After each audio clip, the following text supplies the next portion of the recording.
Great. Hey y'all, welcome back to Family for Life. Today is day 2. So far we had done, everyone just got up, got dressed, and we checked out the hotel. Right now we're gonna go to a different one. But at the moment right now, everyone's in the car. Say hey, Zaya. Hi. Kiana. Okay, she's mad. We can see. Ma. Hello. What's up? Tommy, come here. Caleb. Crump out. Period. Okay. So at the moment, right now, we're just viewing the city and just driving around, just looking at everything. No. See? That's what on every car they got a foot beside the car. I look good. Over in the city.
They decided to come, and right now we're finna go to Cajun. We're finna go to Cajun. It's like a seafood restaurant while we're in New Orleans. And then on top, yeah, we're waiting on valet. But this time we got a better hotel. I'm gonna give y'all a hotel tour. The other hotel tour was not as good. This is good. That's good. This one right here. I'll show you some pictures. Like Like photos. You put the room? Show me. You showed? No, okay. Kiki, you showed them the room? Okay, I guess she did. So right now we're finna go to Cajun, get some seafood, and when we come back, guys, we give you guys a hotel tour. After Cajun, you're supposed to go to the haunted house. Haunted house? Yeah, haunted house. Yeah, guys, we go to a voodoo thing. That's it. Bobby look mad. Y'all see him? He looks mad. Y'all see him? Where? Bobby look mad. That's a choke right there, guys. Damn, it's Bobby's fault. That's their fault. But it just arrived. Yeah, I got the front too. Me and Zay got the front. I'll get to the back. So guys, look who got to the back. She's mad. I'm not mad. She's bad. She's bad. Okay, let us go. Ma'am. Look who arguing. Cool down. Miss Grumpy Mama's mad. Zaya mad. Big man mad. Every man. So, that's the see. They're just getting to the back now. What do you say to this, Brie? Oh, my hair. What's in this, Brie? That's the hotel, guys. We're at now. Once again. I hope the Nimmer ain't in there because I just recorded it.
it. Guys, man, Like, hey, y'all, chill up. Hey. Damn, shut up.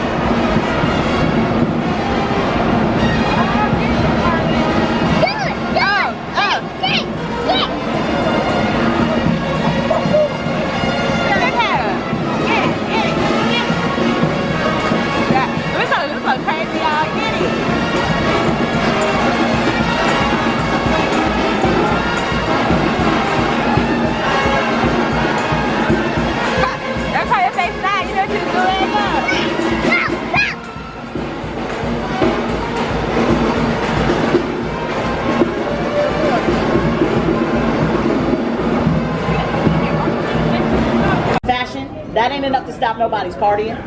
Show ain't enough to stop nobody's drinking. Everybody just grabbed their chairs, they grabbed their drinks, they took it to the streets. Laissez-les, bon temps roulette. Let the good times roll. The firemen locate the source of the fire fairly quickly. It was just a small kitchen fire. The kitchen was where that garage door is today. They were able to put out the flames with very little difficulty. They were in shock, however, once the smoke cleared, to find that there was a 74-year-old enslaved woman shackled to the stove. Now, the reason they were in shock is because of something called the Code Noir. Code Noir was a French code of laws, came across the waters from Europe in 1724, 1724, 5 years after the first West Africans were brought here in bondage, instructing the French Canadians here in the New World how they were to govern slavery. Code Noir says you must house, feed, and clothe your slaves. It is the reason New Orleans likes to fancy itself having had this more humane slavery, but the Code Noir was not actually enforced on plantations, which is where people find the majority of enslaved individuals, and they are rather fond of sharing part of the law and leaving out the other part of the law. Now, one of those more humane mandates that has direct bearing on our story is that here in the city of New Orleans, it was illegal for you to torture or kill your slaves. Second half of that law says you have to hire a third party to do it for you. They tend to leave that out. So when they're talking about their more humane slavery, they're talking about a genteel mask put on a very evil thing, mainly existed to keep rich hands clean. Now, the reason we know who Delphine is because she had a penchant for getting her hands dirty. A few years before the party in question, she was found guilty of murdering a 9-year-old enslaved girl by the name of Leah. Leah was brushing Delphine's hair and hit a knot. Delphine proceeded to chase her throughout the mansion with a riding crop. Leah jumped up on the second floor balcony. Delphine hit her with the crop till she let go, fell to her death into the courtyard below. Now, Delphine tried to cover up that crime, but one of her neighbors had seen it from her own balcony, reported her, and as a result, she had to pay a $300 fine. It's about $10,000 today, and the cost of a 9-year-old West African girl on an auction block at that time in history. So she basically had to replace the property she had destroyed. Now, the rest of the West Africans were rescued by the police and put back on the auction block. But y'all remember I said she came from money, right? McCarty, that maiden name. They show up to the auction, purchase all those West Africans who had just been rescued from the mansion, bring them right back. Fast forward back to that April 10th, 1834 party. The firemen were actually able to revive the enslaved woman who was shackled to the stove. She immediately admits to setting the fire. She said, I did it. I would rather burn alive than continue to live like this. Put me in jail, put me to death. Just do not give me back to these people. They take her outside with the party guests, go back in to see if anyone remains. They come to a locked room on the top floor, which at that time would have been the second floor. The Lalauries say they don't have the key, but of course they're firemen, so they break the door down. What they find causes half of the men to get sick on the spot and turn back. The other half to surge forward, holding their breath, swatting away flies. I always give the 3 least gruesome accounts because it truly is the only way I can go over and over the story. But if you do a quick Google search, a whole lot more will pop up. And if you are an empath, this is your trigger warning. First thing they come to are 2 enslaved individuals laid out on medical slabs who look to be the victims of a crude gender reassignment surgery. They had also had their arms and legs amputated and fastened to the opposing bodies, presumably to see if those limbs would regain their function. All of these surgeries were done via vivisection, which means they were still alive when it happened and not anesthetized. Now, these 2 people had passed on by the time they were found. They did, however, go on to find a live human being who had also had her arms and legs amputated, along with an inch width of flesh carved from the top of her head, spiral fashion down her torso. The reports say between her inching along the ground and the stripes, she resembled a, quote, human caterpillar. They found a 3x3 box they described as being barely big enough to hold a medium-sized dog. They find another live human being in this box. She had had her arms, legs, and joints broken so as to make her fit. By the time they pulled her out, her bones had reset at such odd angles she could only move from side to side on all fours, resembling a, quote, human crab. Now, I know of 5 additional accounts that make those the 3 least gruesome, and with the time that it took for the firemen to rescue the West Africans and put out the flames, the La Laries got away. They grabbed Delphine's rather sizable jewelry collection, resurfacing in France, never to pay for the atrocities they committed against humanity here in the city of New Orleans. As for the mansion, it gets a reputation of being haunted immediately, as in the day after that party, people are telling the police they are hearing crying and wailing coming from the La Laurie mansion. The police come through, conduct a thorough investigation, declare the house empty for the 2nd time in as many days. Look at the mannequin. I take a picture with him. Okay, come on.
Hi guys, thanks for staying tuned for our Family for Life video.